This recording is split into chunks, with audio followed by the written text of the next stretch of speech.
多謝。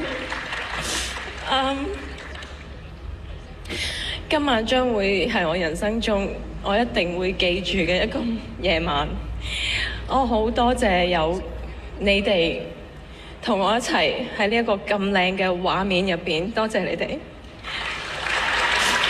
我上一次攞呢個獎，我覺得係我佘詩曼自己攞嘅，但我覺得今次得獎嘅係 Man 姐，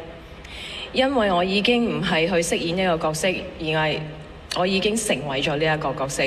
係佢帶住我透過精彩嘅劇情去同觀眾再一次產生共鳴。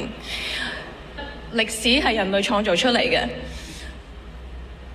我今日做到，我相信台下嘅每一位嘅你哋，